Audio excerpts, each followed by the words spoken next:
నమస్కారం city cable CPC news కు స్వాగతం. ముందుగా ముఖ్యాంశాలు. సంక్షేమం అభివృద్ధిని తెలియచేయడమే లక్ష్యంగా సుపరిపాలనలో తొలి అడుగు ఇంటింటికి మన ప్రభుత్వం కార్యక్రమంలో కడప ఎమ్మెల్యే మాధవిరెడ్డి వెల్లడి.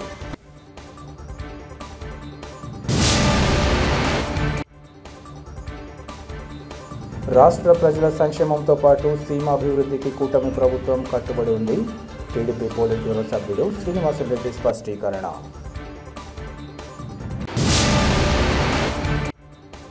ప్రైవేటు విద్యాసంస్థల యాజమాన్యాల సమస్యలను పరిష్కరించాలని కోరుతూ గురువారం ప్రైవేటు విద్యాసంస్థల బంద్.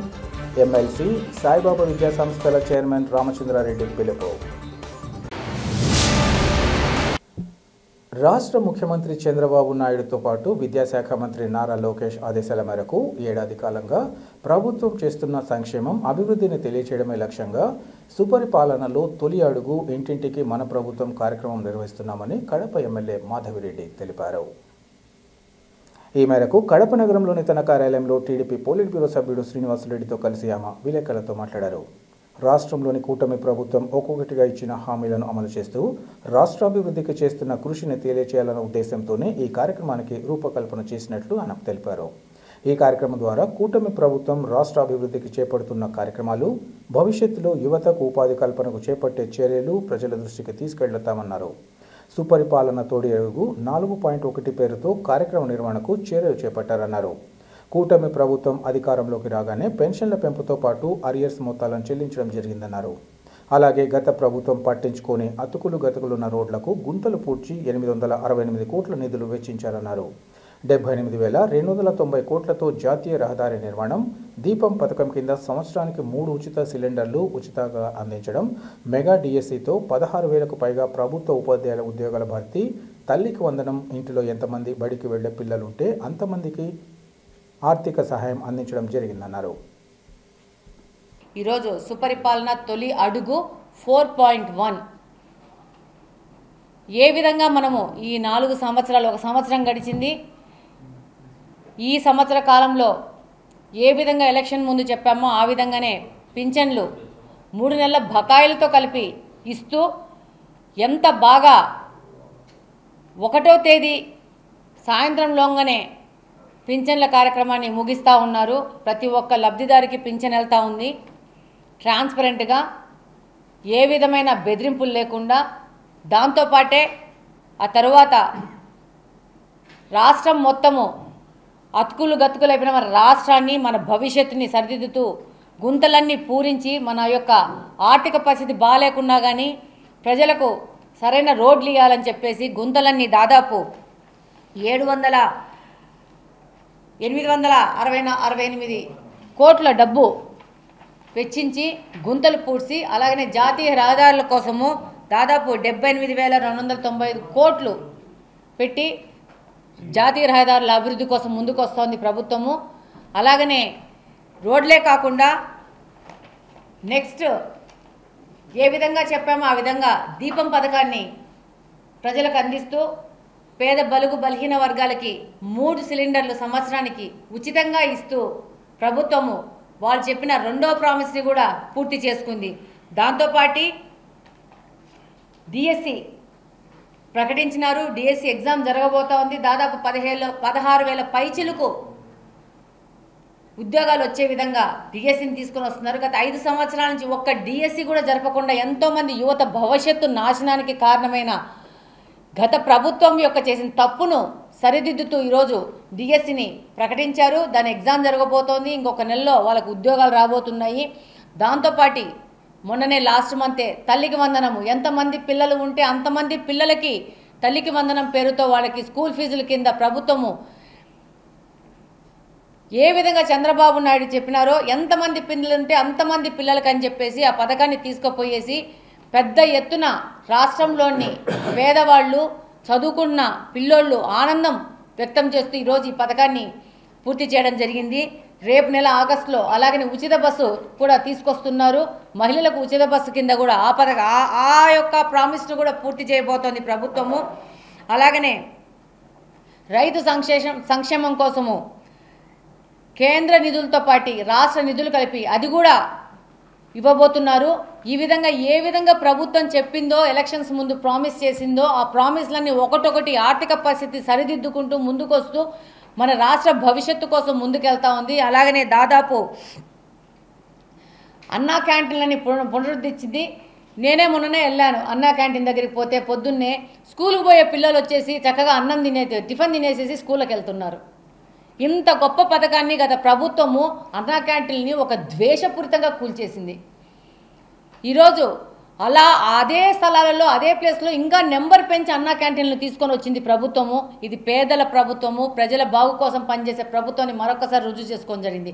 ఇవే కాకుండా సంక్షేమమే కాకుండా అభివృద్ధి కూడా ముఖ్యము. అలాగనే రాష్ట్రం యొక్క ఆర్థికంగా మనీ జనరేషన్ చేయాలా, అందుకని మన గత ప్రభుత్వం యొక్క బెదిరింపులతో భయపడి పారిపోయిన కంపెనీలన్నింటినీ కన్విన్స్ చేసుకొని మరి ఎన్నో కంపెనీలని తీసుకొని వచ్చేసి రాష్ట్రంలో గూగుల్ కానీ టీసీఎస్ కానీ లుల్లు కానీ అలాగనే టాటా వాళ్ళు కానీ హెచ్సిఎల్ కానీ డైకన్ కానీ ఎన్నో కంపెనీలను దాదాపు ఎన్నో 1,00,000 కోట్ల విలువైన కంపెనీలను తీసుకొచ్చేసి ఈరోజు రాష్ట్రంలో మళ్ళా స్థాపించి మళ్ళీ యువత భవిష్యత్తు కోసం మళ్ళీ ఆర్థిక అభివృద్ధి కోసం ఈరోజు రాష్ట్రం ముందుకు వెళ్తూ ఉంది. వీటన్నిటినీ మన తెలుగుదేశం పార్టీ కుటుంబ సభ్యులు వెళ్ళి ప్రజలకు వివరించి అలాగనే ఆ సందర్భంలో ప్రజలు ఇంకా ఏమైనా సమస్యలు ఉంటే వాళ్ళ సమస్యలు నోట్ చేసుకొని వచ్చి వాటిని ఏ విధంగా సాల్వ్ చేయడానికి గురించి ప్రతి ఒక్క తెలుగుదేశం పార్టీలోని కార్యకర్త దీనికోసం పనిచేయబోతున్నాడు. ఈ రోజు నుంచి ఆ ప్రోగ్రాము నెల దినాలు జరగబోతా ఉంది. ఎవరు ఏ ఏరియాలో ఉంటే ఆ ఏరియాలో వాళ్ళు వెళ్ళి ప్రజల దగ్గరికి వచ్చి కనీసం రోజుకు 30 నుంచి 50 ఇండ్లు తిరిగి అక్కడున్న మహిళలు కానీ పిల్లలు కానీ ముసలోళ్ళు కానీ సమస్యలు తెలుసుకొని అలాగనే సమాజపరంగా అక్కడ వాళ్ళకి ఏం కావాలో అభివృద్ధి పరంగా ఏం కావాలో రోడ్లు కావాలో కాలువలు కావాలో కనుక్కొని దానికోసము ఒక ప్లాన్ ఆఫ్ యాక్షన్ తయారు చేసుకొని పనిచేయాల్సిన అవసరం ఉంది అని చెప్పేసి మాకందరికీ దిశానిర్దేశం జరిగింది. ఆ యొక్క కార్యక్రమం ఈ రోజు నుంచి మొదలవుతుంది. ఈరోజు సాయంత్రం నుంచి మొదలవుతుంది. చక్కగా ట్రాన్స్పరెన్సీగా క్యూఆర్ కోడ్ ఇచ్చి ఆ కోడ్తో పాటు మనం వెళ్ళిన ఇంట్లోని వివరాలు కానీ ప్రతి ఒక్కటి తీసుకొని ప్రభుత్వానికి కానీ పార్టీకి కానీ అప్లోడ్ చేయబోతున్నాము. ప్రతి ఒక్క సమస్యని చాలా ట్రాన్స్పరెంట్గా సాల్వ్ చేసే విధంగా ఒకవేళ సాల్వ్ చేయలేకపోతే ఏ కారణాల వల్ల దాన్ని చేయలేకపోతున్నాం, దానికి ఆర్థికంగా సామాజికంగా ఉన్న ఇబ్బందులు కూడా మనము దాన్ని ఒకసారి రివ్యూ చేసుకోవాల్సిన అవసరం ఉందని తెలియజేశారు. కాబట్టి ఈ రోజు నుంచి కడపనే కాదు రాష్ట్రం మొత్తము పెద్ద ఎత్తున ఈ యొక్క సుపరిపాలన తొలి అడుగు 4.1 కార్యక్రమం మొదలవుతా ఉంది. దాంతోపాటు ఇప్పుడు మనకి కడపలో మీకు మొన్ననే తెలుసు నారా చంద్రబాబు నాయుడు గారు భారీ బహిరంగ సభ సాక్షిగా మన కడపకు నీళ్ళు ఇస్తాము, అది నా బాధ్యత అని చెప్పారు. దానికి గాను 1,000 కోట్ల రూపాయలు ఇక్కడ కడపకే కానీ కొప్పర్తికి కానీ నీళ్ళ సౌకర్యం ఇచ్చే విధంగా ముందుకొచ్చారు. దానికి సంబంధించిన అధికారులను ఆదేశించడం జరిగింది. దానికి సంబంధించిన ప్లాన్లు కానీ దానికి సంబంధించిన ఎలా ముందుకెళ్ళాలి దాని మీద ఆల్రెడీ వాళ్ళు ఒక ఫైల్ తయారు చేసుకొని పంపించడం జరిగింది.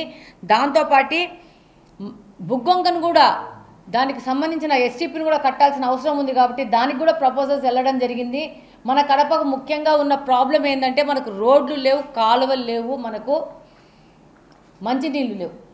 వీటి మూడింటిని మనం సాల్వ్ చేసుకోవాల్సిన అవసరం ఉంది. మన భవిష్యత్తు తరాల కోసం మన కోసం చేసుకోవాల్సిన అవసరం ఉంది. దానికోసం ప్రభుత్వం దగ్గరికి వెళ్ళి పని చేస్తున్నాము. అలాగనే రోడ్లు కాలువలు లేవని కూడా ముఖ్యమంత్రి గారి దృష్టికి తీసుకుపోవడం జరిగింది. తప్పకుండా ప్రపోజల్ తయారు చేసుకుంటా డెఫినెట్గా ప్రభుత్వం తరపు నుంచి కడపకు ఈ విధమైన పని చేద్దాం మనం అందరం కలిసి అని చెప్పేసి చంద్రబాబు నాయుడు గారు చెప్పడం జరిగింది. అలాగనే ఈ కార్యక్రమం కంటే ముందే మనము కడపలో మీరు అందరు చూసింటారు మన కడప స్వచ్ఛ కడప అనే ప్రోగ్రామ్ని మనం చేస్తూ ఉన్నాము. ప్రతి ఒక్క గృహానికి వెళ్తున్నాము, ప్రజల దగ్గరికి వెళ్తున్నాము, వాళ్ళ సమస్యలు కనుక్కుంటున్నాము, ఎప్పటికప్పుడు సాల్వ్ చేస్తూ వెళ్తున్నాము. ఇంకా ఇదే కార్యక్రమాన్ని ఇంకా పెద్ద ఎత్తున ప్రభుత్వ సహకారంతో ముందుకెళ్ళబోతా ఉంది. కాబట్టి కడపలో ఏ సమస్యలు ఉన్నా ఎక్కడున్నా వాటన్నింటినీ సమస్యల పరిష్కార దిశగా ముందుకెళ్ళి పనిచేస్తుంది తెలుగుదేశం పార్టీ కడప నియోజకవర్గము కడప యొక్క అభివృద్ధి కోసం మాత్రము కట్టుబడి ఉంటుందని ఈ సందర్భంగా తెలియజేస్తున్నాను. రాష్ట్రంలోని ప్రైవేటు విద్యాసంస్థల యాజమాన్యం ఎదుర్కొంటున్న సమస్యలను పరిష్కరించాలని కోరుతూ గురువారం ప్రైవేటు విద్యాసంస్థల బంద్కు ప్రతి ఒక్కరూ మద్దతు ఇవ్వాలని ఎమ్మెల్సీ సాయిబాబా విద్యాసంస్థల చైర్మన్ రామచంద్రారెడ్డి కోరారు. కడప నగరంలోని వైఎస్ఆర్ మెమోరియల్ ప్రెస్ క్లబ్లో ఏర్పాటు చేసిన విలేకరుల సమావేశంలో ఆయన మాట్లాడారు. ప్రైవేట్ పాఠశాలలపై అధికారుల వేధింపులు అధికమయ్యాయన్నారు. ప్రభుత్వానికి తమ సమస్యలను తెలియజేసేందుకు విద్యాసంస్థల బంద్ నిర్వహిస్తున్నట్లు ఆయన చెప్పారు. రాష్ట్ర వ్యాప్తంగా ప్రైవేట్ విద్యాసంస్థల్లో లక్షలాది మంది పనిచేస్తున్నారని, రాష్ట్రంలో 55% విద్యార్థులకు ప్రైవేటు విద్యాసంస్థలు విద్యాబుద్ధులు నేర్పుతున్నాయన్నారు. ఇందుకు సంబంధించి 4 లక్షలకు పైగా ఉపాధ్యాయులు పనిచేస్తున్నారని, పేద వర్గాలకు సంబంధించి 25% పిల్లలకు ఉచితంగా చదువు చెప్పాలని కేంద్ర ప్రభుత్వం యాక్ట్ ఉన్నా అందులో పూర్తి స్థాయిలో నిబంధనలు అమలు కావడం లేదన్నారు. ఇలాంటి విద్యార్థులకు ప్రభుత్వం ఫీజు రియంబర్స్మెంట్ అందించాల్సి ఉందన్నారు.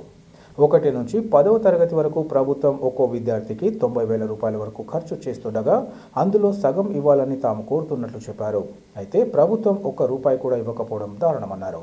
ఈ యాక్ట్ అనేక చోట్ల దుర్వినియోగం అవుతుందని చెప్పారు. చిన్న విషయాలను అడ్డుపెట్టుకొని అధికారులు బెదిరింపు ధోరణితో వ్యవహరించడం తగదన్నారు. సేవా దృక్పథంతో పనిచేస్తున్న వారి పట్ల ఇలా వ్యవహరించడం ఏమాత్రం తగదన్నారు. ఇలా అనేక సమస్యలతో నిర్వహిస్తున్న బంద్కు విద్యార్థుల తల్లిదండ్రులు సహకరించాలని ఆయన విజ్ఞప్తి చేశారు.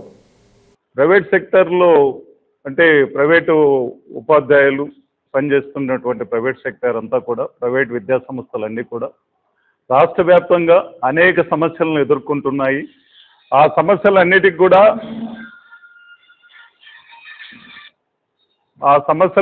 కూడా పరిష్కారం కావాలనేటటువంటి ఉద్దేశంతో రేపు రాష్ట్ర వ్యాప్తంగా పాఠశాలలన్నీ కూడా మూర్చివేసి బంద్ పాటించడం జరుగుతున్నది. మరి ముఖ్యంగా ఈరోజు ప్రైవేటు పాఠశాలలు దాదాపు రాష్ట్రంలో 55% విద్యార్థులకు చదువు చెప్తున్నాయి. 55% అంటే దాదాపు 40 లక్షల మంది విద్యార్థులు ప్రైవేట్ పాఠశాలలో చదువుతున్నారు. ఈరోజు దానికి సంబంధించి ఉపాధ్యాయులు కూడా 4 లక్షల నుంచి 5 లక్షల మంది ఉపాధ్యాయులు పనిచేస్తున్నారు. సబ్ స్టాఫ్ దాదాపు 2 లక్షల మంది పనిచేస్తున్నారు రాష్ట్ర వ్యాప్తంగా.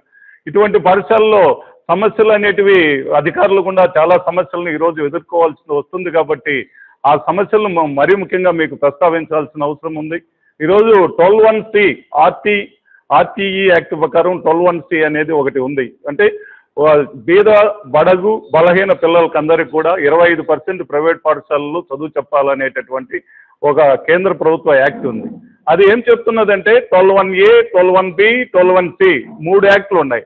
12(1)A అంటే గవర్నమెంట్ స్కూళ్ళల్లో పిల్లలను చదివించాలి ఉచితంగా. అక్కడ సీట్లన్నీ ఫిలప్ అయిపోతే 12(1)B ఎయిడెడ్ పాఠశాలలోకి పిల్లలను పంపించాలి. అక్కడ కూడా సీట్లు లేకపోతే ప్రైవేట్ పాఠశాలలోకి పంపించాలి అనేటటువంటి ఒక నిబంధన ఉంది. ఈ నిబంధనను పూర్తిగా కాలరాసి ఈరోజు అధికారులు ఏం చేస్తున్నారంటే డైరెక్ట్గా 12(1)A, 12(1)B పక్కన పెట్టి 12(1)Cకి గవర్నమెంట్ బడుగు బలహీన విద్యార్థులను పంపిస్తున్నారు. నో డౌట్ అట్ ఆల్, పంపిస్తే ప్రైవేట్ పాఠశాలలన్నీ చేర్చుకునేదానికి సిద్ధంగా ఉన్నది. దానికి ఏం చెప్తున్నదంటే యాక్టు ఫీజు రియంబర్స్మెంట్ అనేది చేయాలి. ఎంత చేయాలి అనేది ఇప్పటికి దాదాపు 4-5 మీటింగ్లు ప్రభుత్వంతో ప్రైవేటు విద్యాసంస్థలన్నీ కూడా మీటింగ్ చేసినా కూడా సరైనటువంటి రెస్పాన్స్ అక్కడి నుంచి రావడం లేదు. 9,000 ఇస్తాం, 10,000 ఇస్తాం అనేటటువంటి రెస్పాన్స్ వస్తున్నది. ఒక్క ప్రభుత్వ పాఠశాలలో చదివేటటువంటి ఒక్క విద్యార్థికి ఈరోజు ఖర్చు అయ్యేది ఎంతంటే దాదాపు అన్ని కలుపుకుంటే 91,200 రూపాయలు ఈరోజు గవర్నమెంట్ పాఠశాలలో చదివేటటువంటి ప్రతి విద్యార్థికి ఖర్చు అవుతున్నది. ఆ లెక్కన సరాసరి తీసుకుంటే ఈ ఆర్టీఏ యాక్ట్ పిల్లవాడిని చదివించేదానికి 1వ తరగతి నుంచి 10వ తరగతి వరకు ఆఫ్ పేమెంట్ ఇవ్వమని మనం అడుగుతున్నాం. ప్రైవేట్ విద్యా సంస్థలన్నీ కూడా గవర్నమెంట్ కనీసం 40,000 రూపాయలు ఫీజు రియంబర్స్మెంట్ చేయండి, 1వ తరగతి నుంచి 10వ తరగతి వరకు కూడా ఫ్రీగా చదువు చెప్తామని చెప్తున్నది. గత 3 ఏళ్ళ నుంచి కూడా ఈ ప్రక్రియ అడుగుతూనే ఉన్నాం, కానీ పిల్లలను చదివిస్తూనే ఉన్నారు. ఏ ఒక్క పాఠశాలకు కూడా ₹1 కూడా ఫీజు రియంబర్స్మెంట్ ఇంతవరకు రిలీజ్ చేయలేదు. ఇది చాలా దారుణమైనటువంటి విషయం. కాబట్టి అలాగే ఇంకొక విషయం కూడా ఇక్కడ ఉంది అన్నమాట. ఈ విధంగా 25% ప్రతి సంవత్సరం కూడా ఒక 70,000 లక్ష మందిని రాష్ట్ర వ్యాప్తంగా పిల్లలను చేర్పిస్తే వాట్ అబౌట్ గవర్నమెంట్ స్కూల్స్? వాటి పరిస్థితి ఏమిటి? ఎప్పుడు కూడా ప్రైవేట్ సెక్టార్ను ప్రోత్సహించడానికి మనం లేం కదా. గవర్నమెంట్ సెక్టార్ను ఈ విధంగా ఈ ఆర్టీఈ యాక్ట్ చట్టం ప్రకారం గవర్నమెంట్ స్కూల్స్ అన్ని కూడా నిర్వీర్యం అయిపోయేదానికి అవకాశం ఉంది. వాటిని కూడా బతికించాలంటే చాలా స్ట్రిక్ట్ రూల్స్ అమలుపరిచి ఎవరైతే పేద పిల్లలు బడుగు బలహీన వర్గాలు రాయులుగా వాళ్ళు అర్హత సాధిస్తే మాత్రం అటువంటి వాళ్ళకే ఇవ్వాలి. ఇప్పుడు ఏం జరుగుతున్నదంటే ప్రైవేట్ సెక్టార్లో కార్పొరేట్ స్కూల్లో చదివించుకునేటటువంటి పేరెంట్స్ కూడా దీంట్లో ఆర్టీఐ యాక్ట్లకు వచ్చి చేర్పించుకోవడం జరుగుతుంది. ఇది చాలా తప్పు. కఠిన నిబంధనలు పాటించాలి. తర్వాత ప్రైవేట్ కూడా తప్పనిసరిగా ప్రైవేట్ సెక్టార్లో ఈ ఆర్టీఐ యాక్ట్ ప్రకారం చదివేటటువంటి ప్రతి పిల్లవానికి కూడా 40,000 రూపాయలు మినిమం ఇవ్వాలని మేమంతా కూడా డిమాండ్ చేస్తున్నాం. అదేవిధంగా చిన్న చిన్న విషయాలు కూడా అధికారులంతా కూడా ప్రైవేట్ పాఠశాలను సేవా దృక్పథంతో పనిచేస్తున్న ఈ ప్రైవేట్ పాఠశాలలన్నీ కూడా చాలా చిన్న బడ్జెట్ పాఠశాలలు, చిన్న చిన్న పాఠశాలలు అన్నిటికీ కూడా చిన్న చిన్న సమస్యలు పెట్టి అధికారులని రికగ్నిషన్ గుర్తింపు రద్దు చేస్తాం, తర్వాత ఎంఈఓ కానించి తర్వాత డిప్యూటీఓ కావచ్చు, డిఓ కావచ్చు, అందరూ కూడా బెదిరించడం జరుగుతున్నది. సేవా దృక్పథంతో పనిచేస్తున్నటువంటి పాఠశాలను మీరు ఖచ్చితంగా ఏదైనా అధికారులు మీరు చెప్పాలనుకున్నది చెప్పొచ్చు. తప్పనిసరిగా నియమ నిబంధనలు అన్ని పాఠశాలలు పాటించాల్సిందే, ఇందులో ఎక్కడ కూడా వ్యత్యాసం చూపించాల్సిన అవసరం లేదు. కానీ భయపెడించడము ఇది చాలా తప్పు అంటాను. కాబట్టి వీటి అన్నిటికీ నిరసనగా ప్రధానంగా ప్రైవేట్ పాఠశాలలు ఈరోజు ఏం కోరుకుంటున్నాయంటే ఈ అధికారుల నుంచి వేధింపులు పనికిరావు, తర్వాత 12C యాక్ట్ ప్రకారము మనకు వేతనాలు కొద్దిగా ఫీజు రియంబర్స్మెంట్ 40,000 వరకు కావాలి, అది ఒక డిమాండ్. ఇంకొక డిమాండ్ వచ్చేసేసి ఫీజు రియంబర్స్మెంట్ అంటే ఈ 3 ఏళ్ళ నుంచి చదువు చెప్పినటువంటి పిల్లలందరికీ కూడా కొన్ని కోట్ల రూపాయలు బ్యాలెన్స్ ఉన్నాయి, అవి వెంటనే రిలీజ్ చేయాలి, ఇది ఒక డిమాండ్. ఈ విధంగా అనేక డిమాండ్లతో ఈరోజు అన్ని కూడా అందరి డిఓల ఆఫీసులో ఒక నోటీస్ ఇచ్చేసి, తర్వాత కమిషనర్కి కూడా ఒక నోటీస్ ఇచ్చేసి రేపు సంఘాలకు అతీతంగా అన్ని సంఘాలు కలుపుకొని, పార్టీలకు అతీతంగా అన్ని పార్టీలను కూడా కలుపుకొని రేపు బంద్ చేయడం జరుగుతున్నది. కాబట్టి ఈ బంద్కు ప్రైవేట్ పాఠశాల యాజమాన్యాలు అందరూ కూడా సహకరించి మన ఐకమత్యాన్ని చాటుకొని ముందుకు పోవాలని మేము ఈ సందర్భంగా కోరుకుంటున్నాం. ధన్యవాదాలు. ఈ ప్రెస్ మీట్ ఏర్పాటు చేసిన సందర్భాన్ని పురస్కరించుకొని మొదటిగా ఈ ప్రభుత్వానికి ధన్యవాదాలు తెలియజేస్తున్నాను. ఎందుకంటే ప్రైవేట్ పాఠశాలల సమస్యలు కొన్ని ఈ ప్రభుత్వం తీర్చేసింది. ఎందుకంటే తల్లికి వందనం కార్యక్రమము ఎంతమంది పిల్లలు ఉంటే అంతమంది ప్రైవేట్ పాఠశాలలో విద్యార్థులకు వర్తింపజేశారు. అలాగే 8 సంవత్సరాల వరకు ఉన్నటువంటి రికగ్నిషన్ 10 సంవత్సరాలు పొడిగించారు.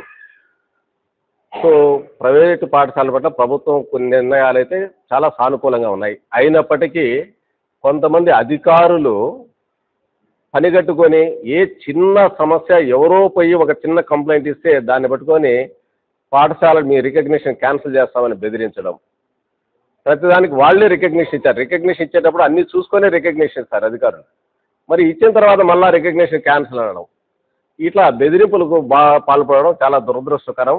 మరి ఇటువంటి ఏవైతే ఇందాక మా ఎమ్మెల్సీ గారు తర్వాత మా అసోసియేషన్ చైర్మన్ అయినటువంటి రామచంద్రారెడ్డి గారు చెప్పినటువంటి విషయాలు కూడా 100% అవి వాస్తవాలు. కాబట్టి వాటన్నిటినీ దృష్టిలో పెట్టుకొని రాష్ట్ర వ్యాప్తంగా అపుస్మా అనేటువంటి సంఘం మిగతా సంఘాలతో కూడా కలుపుకొని రేపు నిరసన కార్యక్రమం మాత్రమే, ఇది బంద్ కాదు, ప్రభుత్వానికి వ్యతిరేకం కాదు, మా యొక్క నిరసనను ప్రభుత్వానికి తెలియజేస్తున్నాం. తద్వారా మాకున్నటువంటి సమస్యలను తీర్చుకోవడానికి మాత్రమే రేపటి ఈ ప్రైవేటు పాఠశాలల మూసివేత కార్యక్రమానికి రాష్ట్ర వ్యాప్తంగా మేము నిర్ణయం తీసుకోవడం జరిగింది. ఇది ఏ ఒక్క పార్టీకి కానీ ఏ ఒక్క విధరికి కానీ వ్యతిరేకం కాదు. అన్ని పార్టీలకు, మా అసోసియేషన్లో అన్ని పార్టీలకు సంబంధించినటువంటి సభ్యులు ఉన్నారు. అందరం మూకుమ్మడిగా మేము నిర్ణయం తీసుకోవడం జరిగింది. ఈ రాష్ట్ర వ్యాప్తంగా రేపు ఈ నిరసన కార్యక్రమాన్ని మాత్రం మేము తెలియజేసి ప్రభుత్వానికి మా యొక్క సమస్యలను అర్థం చేసుకునే విధంగా మేము తెలియజేయాలనుకుని రేపు పాఠశాల మూసివేత కార్యక్రమాన్ని తీసుకోవడం జరిగింది. ధన్యవాదాలు. కడప నగరంలో నీ గానమే నా ప్రాణం పేరుతో అయ్యప్ప అఖండ నామ సంకీర్తన కార్యక్రమం ఘనంగా జరిగింది. కడప నగర శివార్లలోని డిఎస్ఆర్ కళ్యాణ మండపంలో అఖిల భగీరథ అయ్యప్ప దీక్షా ప్రచార సమితి వ్యవస్థాపక అధ్యక్షులు రాజు దేశపాండే ఆధ్వర్యంలో చేపట్టిన కార్యక్రమంలో 3 రాష్ట్రాల నుంచి పెద్ద సంఖ్యలో అయ్యప్ప భక్త బృందం పాల్గొంది. తొలుత రాజు దేశపాండే కాషాయ ధ్వజారోహణం చేసి భక్తి శ్రద్ధలతో గోపూజ చేశారు. ఈ సందర్భంగా ఉదయం 6 నుంచి సాయంత్రం 6 గంటల వరకు ఏకధాటిగా అయ్యప్ప స్వామి అఖండ నామ సంకీర్తన కొనసాగింది. అయ్యప్ప భక్తులు భజనలు, పాటలు భక్తులను భక్తి పారవస్యంతో నింపాయి. సాయంత్రం అయ్యప్ప స్వామికి అభిషేకం, పడిపూజ కార్యక్రమాలు, గురుస్వాముల ఆత్మీయ సమ్మేళనంలో భాగంగా అతిథులకు సత్కార కార్యక్రమాలను నిర్వహించారు. రాత్రి మంగళహారతి తదితర కార్యక్రమాలను నిర్వహించారు. కార్యక్రమాలను అఖిల భారత అయ్యప్ప దీక్షా ప్రచార సమితి రాష్ట్ర అధ్యక్షుడు దేశు వెంకటరెడ్డి, కార్యదర్శి వాచు గురుస్వామి, జిల్లా అధ్యక్షుడు దేవతి శంకరయ్య తదితరులు పర్యవేక్షించారు.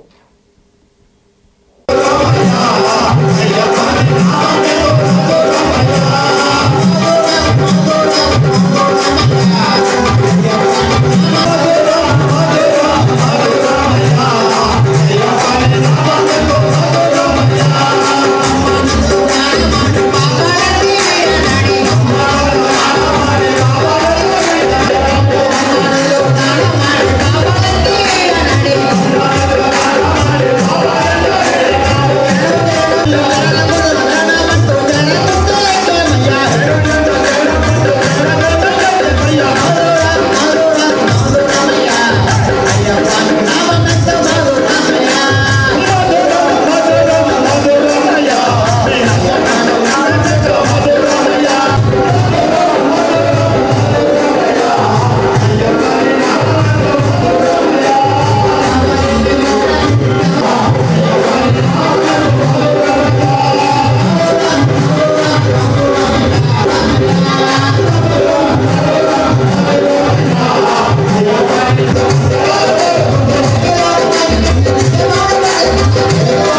స్వామి శరణం అఖిల భారత అయ్యప్ప దీక్షా ప్రచార సమితి కడప జిల్లా ఆధ్వర్యంలో జిల్లా ప్రెసిడెంట్ గారైనటువంటి శ్రీ దేవతి శంకరయ్య గారి ఆధ్వర్యంలో మన డిఎస్ఆర్ కళ్యాణ మంటపంలో ఈరోజు ఉదయం నుంచి సాయంకాలం వరకు నీ గానమే నా ప్రాణం అంటే అయ్యప్ప స్వామి యొక్క సంకీర్తన అమృతాన్ని మనం ఉదయం నుంచి చేస్తూ ఉన్నాము. ఈ కార్యక్రమానికి మన రాష్ట్రం 2 తెలుగు రాష్ట్రాలే కాకుండా ఇంకా కర్ణాటక నుంచి కూడా వచ్చారు. వాళ్ళందరికీ కూడా ఈ వేదిక నుంచి కృతజ్ఞత తెలుపుకుంటున్నాం. అత్యంత వైభవంగా ఈ కార్యక్రమం ఉదయం నుంచి జరుగుతున్నది. కృష్ణా డిస్ట్రిక్టు, ప్రకాశం జిల్లా, అలాగే తెలంగాణ, మరి బర్లారి, ఇక్కడ చాలా ప్రదేశాల నుంచి కూడా బృందాలు వచ్చాయి. ఇప్పటి వరకు సాయంకాలం 6 గంటల వరకు ఈ కార్యక్రమం జరుగుతుంది. 6 గంటల తర్వాత పడిపూజ కార్యక్రమం. వచ్చినటువంటి వాళ్ళందరికీ కూడా అతిథులకు బృందాలందరికీ కూడా సత్కార కార్యక్రమం కూడా ఏర్పాటు చేయడం జరిగింది. ఈ కార్యక్రమాన్ని తిలకించినటువంటి వారు, ఇందులో పాల్గొన్నటువంటి వారందరికీ కూడా అయ్యప్ప స్వామి కృపా కరుణ కటాక్షం కలగాలని ఎల్లవేళలా కోరుకుంటున్నాం. ఇక్కడ జిల్లాలో జరిగేటువంటి ప్రతి కార్యక్రమానికి కూడా ఎలక్ట్రానిక్ మీడియా వారు, ప్రింట్ మీడియా వారు చాలా సహకరించి ప్రచారాన్ని విస్తృతంగా చేసి అందరికీ భక్తి భావన కలిపే దాంట్లో చాలా ముందుంటున్నారు. వారికి సభాముఖంగా నా కృతజ్ఞతలు తెలుపుకుంటున్నాం. మరి అయ్యప్ప స్వామి యొక్క భజన కార్యక్రమం మాలధారణ జరిగినప్పుడే కాకుండా వీరి మిగతా సమయాల్లో కూడా గుర్తు చేసుకుంటూ అయ్యప్ప స్వామి యొక్క కృప మన ఉండాలనేటువంటి ఉద్దేశంతో ఈ కార్యక్రమాలను చేపడుతున్నాం. ఇప్పటి వరకు అఖిల భారత అయ్యప్ప దీక్ష ప్రచార సమితిలో 50 కార్యక్రమాలు 50 ఊళ్ళల్లో నిర్వహించుకొని తిరిగి స్వర్ణోత్సవాలు హైదరాబాద్లో చేసుకొని తిరిగి మళ్ళా ఈ కార్యక్రమం 51వ కార్యక్రమం మనము కాపులో డిఎస్ఆర్ కళ్యాణ మంటపంలో మొదలుపెట్టాము. ఇంతకుముందు కూడా 2022లో మహాలక్ష్మి కళ్యాణ మంటపంలో ఫస్ట్ చేయడం జరిగింది. మరి ఈ కార్యక్రమాలన్నీ కూడా ఆ అయ్యప్ప స్వామి యొక్క కరుణ కోసం చేస్తున్నాము. అందరికీ ఈ కార్యక్రమంలో పాల్గొన్న ప్రతి ఒక్కరికి కూడా కృతజ్ఞతలు తెలుపుకుంటూ స్వామి శరణమయ్యప్ప, స్వామి శరణమయ్యప్ప, స్వామి శరణమయ్యప్ప. ఇక్కడికి వచ్చిన అయ్యప్ప గురుస్వాములు మరియు అయ్యప్ప భక్తాదులందరికీ పేరు పేరున నీ ప్రాణమే నీ గానమే నా ప్రాణం ఈ కార్యక్రమాన్ని విజయవంతంగా చేశారు. వారికి ప్రతి ఒక్క గురుస్వాములకు అయ్యప్ప స్వాములకు పేరు పేరున అభినందనలు తెలుపుకుంటున్నాము. ఇతర రాష్ట్రాల నుంచి తెలంగాణ, ఆంధ్రప్రదేశ్, కడప జిల్లాలో ఉన్న గురుస్వాములందరూ వచ్చేసి ఈ కార్యక్రమానికి ఇంత అద్భుతంగా విజయం సాధించారు. వారికి అందరికీ ప్రత్యేక ధన్యవాదాలు తెలుపుకుంటున్నాం. ఓం శ్రీ స్వామియే శరణమయ్యప్ప. ఈరోజు కడపలో అఖిల భారత అయ్యప్ప దీక్షా ప్రచార సమితి కడప జిల్లా శాఖ ఆధ్వర్యంలో నీ గానమే నా ప్రాణం 51వ వేదికగా డిఎస్ఆర్ ఫంక్షన్ హాల్లో నిర్వహిస్తున్నటువంటి ఈ అయ్యప్ప స్వామి భక్తిభావ కార్యక్రమానికి జిల్లా నలుమూల నుండే కాకుండా తెలంగాణ మరియు కర్ణాటక, తమిళనాడు, ఆంధ్రప్రదేశ్ 4 రాష్ట్రాలలో జిల్లాల నుంచి ప్రధాన జిల్లాల నుంచి వచ్చినటువంటి అయ్యప్ప స్వామి భక్తులకు మరియు గురుస్వాములకు అందరికీ పేరు పేరున ధన్యవాదములు. ఎందుకంటే అఖిల భారత అయ్యప్ప దీక్షా ప్రచార సమితి ఆధ్వర్యంలో ఈ నీ గానమే నా ప్రాణం కార్యక్రమాన్ని నిర్వహించడానికి ముఖ్య ఉద్దేశం అయ్యప్ప స్వాములు మాలధారణ టైంలో 41 రోజు మాత్రమే భక్తిభావంతో హిందువుగా మసులుతున్నారు తప్ప ఆ 41 రోజుల తర్వాత చాలా వరకు చాలామంది భక్తిని మర్చిపోయి అయ్యప్పనే మర్చిపోయి ఈ యొక్క భక్తిభావం కోల్పోతున్నారనే ఉద్దేశంతో సనాతన ధర్మాన్ని ప్రతి ఒక్కరూ ఆచరించాలనే తలంపుతో ఈ కార్యక్రమాన్ని నిర్వహించాం. ఈ కార్యక్రమానికి జిల్లాలో ఉన్నటువంటి అఖిల భారత అయ్యప్ప దీక్ష ప్రచార సమితి జిల్లా కమిటీలోని ప్రతి ఒక్కరూ కూడా పేరు పేరున ధన్యవాదాలు తెలియజేసుకుంటూ వారి యొక్క కృషి అమోఘం. ఎందుకంటే గురుస్వాములు ఈశ్వరయ్య గురుస్వామి అయితేమి, వర్మ గురుస్వామి, శంకరయ్య గారు అందరూ కూడా వారు స్వయంగా వెళ్ళి అందరి గురుస్వాములను కలిసి అయ్యప్ప మాలధారుల వాళ్ళని కలిసి అన్ని మండలాల వారిని ఆహ్వానిస్తే ఈరోజు దాదాపు ఉదయం నుంచి సాయంత్రం వరకు జిల్లాలోని వారు 1000 మందికి పైగా ఈ కార్యక్రమంలో పాల్గొనడం నిజంగా అందరం గర్వించదగ్గ విషయం. ఇలాంటి కార్యక్రమాలు మరెన్నో జరుపుకొని ప్రతి ఒక్కరిలో హిందూ ధార్మిక జీవనం కొనసాగేలా హిందువుగా నిజమైన హిందువుగా జీవించేలా చేయడమే ఈ నీ గానం నా ప్రాణం యొక్క ప్రధాన ఉద్దేశం. ఓం శ్రీ స్వామియే శరణమయ్యప్ప. ముఖ్యమంత్రి చంద్రబాబు నాయుడు సారథ్యంలోని కూటమి ప్రభుత్వం ఎన్నికలకు ముందిచ్చిన హామీ మేరకు సూపర్ 6 పథకాలను ఒక్కొక్కటిగా అమలు చేస్తూ ముందుకు సాగుతుందని టీడీపీ పోలిట్ బ్యూరో సభ్యుడు శ్రీనివాసులరెడ్డి తెలిపారు. కడప నగరంలోని తన కార్యాలయంలో ఏర్పాటు చేసిన విలేకరుల సమావేశంలో ఆయన మాట్లాడారు. గత సార్వత్రిక ఎన్నికల్లో టీడీపీ నేతలు సూపర్ 6 పథకాలను ప్రవేశపెట్టి ప్రజలకు వివరించడం జరిగిందన్నారు. ఈ మేరకు అధికారంలోకి వచ్చినప్పటి నుంచి కూటమి ప్రభుత్వం అడుగులు ముందుకు వేస్తుందన్నారు. అధికారంలోకి రాగానే ఎన్టీఆర్ భరోసా కింద దేశంలో ఎక్కడా లేని విధంగా 4,000 రూపాయలకు పెన్షన్లను పెంచడమే కాకుండా పెండింగ్ బకాయిలను కూడా అందచేయడం జరిగిందన్నారు. అలాగే దీపం పథకం కింద ఉచిత గ్యాస్ సిలిండర్లు, అన్న క్యాంటీన్ల పునః ప్రారంభించడం జరిగిందన్నారు. ఆగస్టు 15 నుంచి మహిళలకు ఉచిత బస్సు ప్రయాణం అమలు కానుందన్నారు. విద్యాభివృద్ధికి కృషి చేస్తూ తల్లికి వందనం పథకం కింద ఇంటిలో ఎంతమంది ఉంటే అంతమందికి ఈ పథకం వర్తింపచేయడం కార్యక్రమాలు. గత వైసీపీ ప్రభుత్వం 42 లక్షల మంది విద్యార్థులకు ఎన్టీఆర్ భరోసా తమ ప్రభుత్వం తెలుగుదేశం ప్రభుత్వం వచ్చిన తర్వాత ఈ దేశంలో ఏ ప్రభుత్వం కూడా అమలు చేయనటువంటి 4,000 రూపాయలు వృద్ధాప్య పెన్షన్ ఇస్తా ఉన్నాం. అది కూడా ఏప్రిల్ నెల నుంచి, అంటే 2024 ఏప్రిల్ ఎన్నికల సందర్భంగా ఉన్న కార్యక్రమాలు కూడా జూలై 1వ తేదీ ప్రభుత్వం ఏర్పడిన తర్వాత ఆ గ్యాప్ ఉన్న అమౌంట్ తో సహా ప్రతి నెల 1వ తేదీ ఎన్టీఆర్ భరోసా పెన్షన్ ఇస్తున్నాం. ఆయన తెలిపారు. అదేవిధంగా దీపం పథకం, ఏడాదికి 3 గ్యాస్ సిలిండర్లు మహిళలకు ఇచ్చే కార్యక్రమాన్ని కూడా అమలు చేశాం. మహిళలకు ఉచిత బస్సు ప్రయాణ కార్యక్రమాన్ని ఇప్పటికే ముఖ్యమంత్రి గారు ప్రకటన చేశారు. ఆగస్టు 15వ తేదీ నుంచి ఉచిత బస్సు ప్రయాణం కూడా చేయబోతూ ఉన్నాం. తల్లికి వందనం కార్యక్రమం చూశారు, ఒక అద్భుతమైన కార్యక్రమం.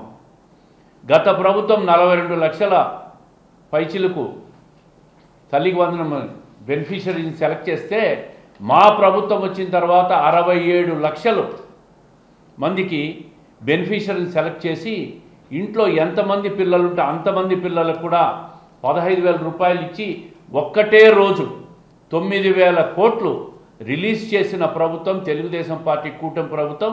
అది చంద్రబాబు నాయుడు గారి నాయకత్వం. అదేవిధంగా విద్యాశాఖ మంత్రి ఆయన ఆధ్వర్యంలోని కార్యక్రమం నారా లోకేష్ గారు ఆలోచనల మేరకు ఈ కార్యక్రమాన్ని ఒక అద్భుతంగా రూపొందించి తల్లికి వందనం కార్యక్రమాన్ని నెరవేర్చామని చెప్పి గర్వంగా తెలుగుదేశం పార్టీ ఈరోజు చెప్పుకుంటా ఉంది. అదే కాకుండా రైతు సంక్షేమం, రైతు భరోసా కార్యక్రమాన్ని కూడా ఈ నెలలోనే రిలీజ్ చేస్తామని చెప్పి ముఖ్యమంత్రి గారు చెప్పినారు. ఈ విధంగా అన్నా క్యాంటీన్ల పునరుద్ధరణ, ప్రతి నియోజకవర్గంలో అన్నా క్యాంటీన్లు ఓపెన్ చేశాం.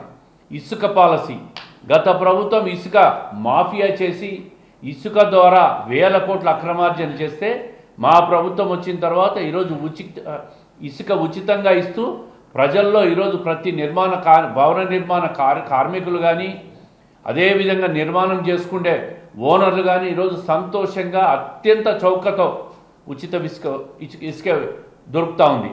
ఎక్కడా కూడా ఇసుక మీద ప్రస్తావనే లేదు ఈరోజు. అంటే ఎంతో సంతోషంగా ఉచితంగా ప్రజలకు ఇసుక వస్తూ ఉంది కాబట్టి ప్రజలు దాని చర్చ లేకుండా సంతోషంగా ప్రతి ఒక్కరు కూడా ముందుకు పోతూ ఉంటారు. ఒకవైపు చూస్తే 10 లక్షల కోట్ల పెట్టుబడులు ఈ సంవత్సరంలో, దాదాపు 9.6 లక్షల కోట్ల పెట్టుబడులు ఈ సంవత్సర కాలంలో ప్రభుత్వం ఎంఓయూ చేసుకుంది. ఇవన్నీ కూడా కార్యరూపం దాలిస్తే రాబోయే రోజుల్లో రాష్ట్రానికి భారీ పెట్టుబడులు వచ్చే అవకాశం ఉంది. దాని ద్వారా రాష్ట్రానికి ట్యాక్సేషన్ రూపంలో సంపద సృష్టిస్తాం, సంపద సృష్టి జరుగుతుంది. అదేవిధంగా యువతకు ఉద్యోగ కల్పన కూడా జరుగుతుంది. 10 లక్షల 20 లక్షల ఉద్యోగాల కల్పన తెలుగుదేశం పార్టీ ప్రామిస్. ఇప్పటికే ప్రభుత్వం దగ్గర స్పష్టంగా ఈ సంవత్సరంలోనే 4.5 లక్షల ఉద్యోగాలు ఇచ్చినట్లు రుజువులతో సహా, ఆధారాలతో సహా ప్రభుత్వం దగ్గర ఉన్నాయి.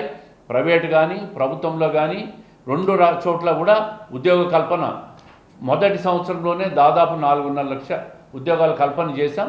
రాబోయే రోజుల్లో కూడా ఏదైతే సూపర్ 6లో చెప్పామో 20 లక్షల ఉద్యోగ కల్పన తప్పకుండా నెరవేరుస్తామని చెప్పి తెలియజేస్తూ, మరి టీచర్లు డిఎస్సి 16,347 టీచర్ పోస్టులకు నోటిఫికేషన్ ఇచ్చాం. పరీక్ష కూడా ఉంది. ఇమీడియట్గా ఈ నెలలోనే అవన్నీ కూడా కౌన్సిలింగ్ ఈ నెలలోనే ఉత్తీర్ణులైన ప్రతి ఒక్కరికి కూడా ఉద్యోగ నియామకాలు కూడా జూలై నెలలో ఇస్తామని చెప్పి ఇప్పటికే విద్యాశాఖ మంత్రి నారా లోకేష్ గారు చెప్పిన విషయాన్ని కూడా మీకు అందరికీ గుర్తు చేస్తూ ఉండా. ఇవి కాకుండా ఇంకా సంక్షేమ విషయానికి వస్తే ఎస్సీ వర్గీకరణ కోసం కానీ బీసీ సంక్షేమం కోసం కానీ మత్స్యకారుల సేవలో పథకాలు కానీ అంగన్వాడీ సంక్షేమం కానీ గుంతలు లేని రోడ్లు రాష్ట్రంలో గత 5 సంవత్సరాల్లో ఒక్క రోడ్డు నిర్మాణంలో కూడా ఒక్క రూపాయి వెచ్చించని ప్రభుత్వం గత ప్రభుత్వం. ఈ ప్రభుత్వం వచ్చిన తర్వాత 20,000 కిలోమీటర్ల రోడ్లు గుంతలు అన్నీ పూడ్చి ఈరోజు ప్రజలకు ఆర్థికంగా కష్టాలున్న సౌకర్యం కల్పించిన ప్రభుత్వం మా తెలుగుదేశం ప్రభుత్వం. అదేకాకుండా మహిళా సంక్షేమం డ్వాక్రా మహిళలకు 28,000 కోట్లు బ్యాంక్ లింకేజ్ రుణాలు ఇప్పించాము ఇప్పటికే. ఎస్సీ ఎస్టీ మైనారిటీ మహిళలపై గణనీయంగా దాడులు తగ్గినాయి, వేధింపులు తగ్గినాయి. లా అండ్ ఆర్డర్ ఈ సంవత్సర కాలంలో ఎంతో మెరుగుపడి కేసుల రిజిస్ట్రేషన్ కూడా చాలా తగ్గిపోయిన విషయాన్ని కూడా ప్రజల దృష్టికి తెస్తూ ఉన్నాం. రైతు విషయానికి వస్తే 68 లక్షల మెట్రిక్ టన్నుల ధాన్యం సేకరించి ఒక్కటే రోజు 18,000 కోట్లు రైతుల ఖాతాలో జమ చేయడం జరిగింది. ఆర్టీసీ రిటైర్డ్ ఉద్యోగులకు ప్రభుత్వం ఇచ్చిన హామీల అమలుకు ప్రభుత్వం సత్వర చర్యలు చేపట్టాలని రిటైర్డ్ ఉద్యోగుల సంఘం కార్యదర్శి రఘునాథ్ రెడ్డి కోరారు. కడప నగరంలోని ప్రెస్ క్లబ్లో ఏర్పాటు చేసిన విలేకరుల సమావేశంలో ఆయన మాట్లాడారు. గత ఎన్నికల సందర్భంగా ఎమ్మెల్యే సమక్షంలో ఆర్టీసీ రిటైర్డ్ ఉద్యోగుల జీవన భృతి 5,000 రూపాయలు ఇస్తానని హామీ ఇచ్చి సంవత్సరం దాటినా అమలు కాలేదన్నారు. అంతేకాకుండా సంక్షేమ పథకాలు అమలు చేస్తానని చెప్పి మొండి చేయి చూపడం తగదన్నారు. ఇప్పటికైనా ప్రభుత్వం ఆర్టీసీ కార్మికులకు జీవన భృతి కల్పించాలని, ఆర్టీసీలో రిటైర్డ్ అయిన ఉద్యోగుల్లో 5,000 రూపాయల భృతి ఇవ్వాలని కోరారు. మృతి చెందిన ఆర్టీసీ ఉద్యోగుల కుటుంబాలకు 2,500 రూపాయల పెన్షన్ ఇవ్వాలని, రిటైర్డ్ అయిన ఉద్యోగులకు లగ్జరీ బస్సుల్లో ప్రయాణానికి ప్రస్తుతం ఇస్తున్న రాయితీని 75% పెంచాలని కోరారు. ఈ కార్యక్రమంలో పలువురు ఆర్టీసీ రిటైర్డ్ ఉద్యోగులు పాల్గొన్నారు. 1/9/2014 ముందు రిటైర్మెంట్ అయిన ఆర్టీసీ రిటైర్డ్ కార్మికులకు హైయర్ పెన్షన్ సంబంధం లేనందువలన 1000 రూపాయల నుండి 2,300 రూపాయలు మాత్రమే పెన్షన్ వస్తున్నది.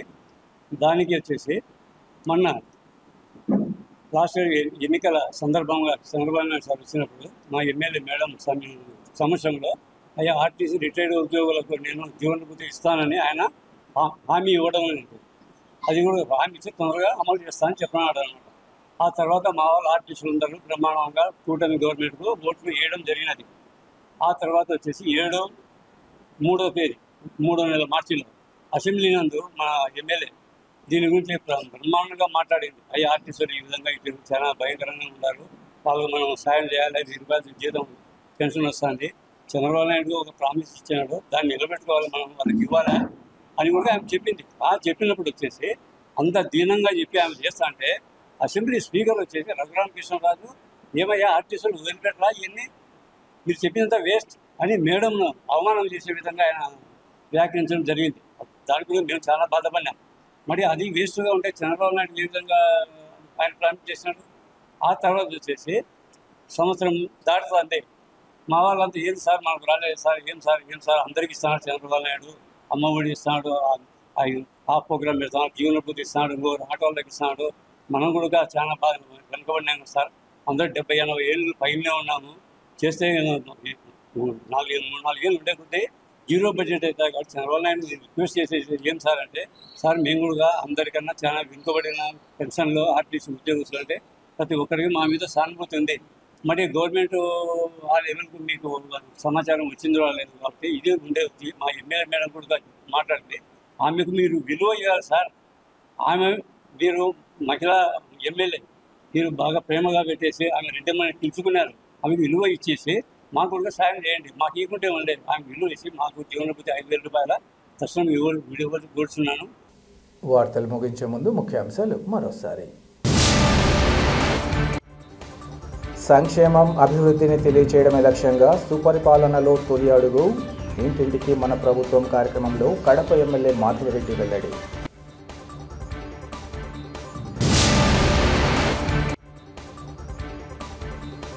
రాష్ట్ర ప్రజల సంక్షేమంతో పాటు సీమ అభివృద్ధికి కూటమి ప్రభుత్వం కట్టుబడి ఉంది, టీడీపీ పోలిట్ బ్యూరో సభ్యుడు శ్రీనివాసరెడ్డి స్పష్టీకరణ.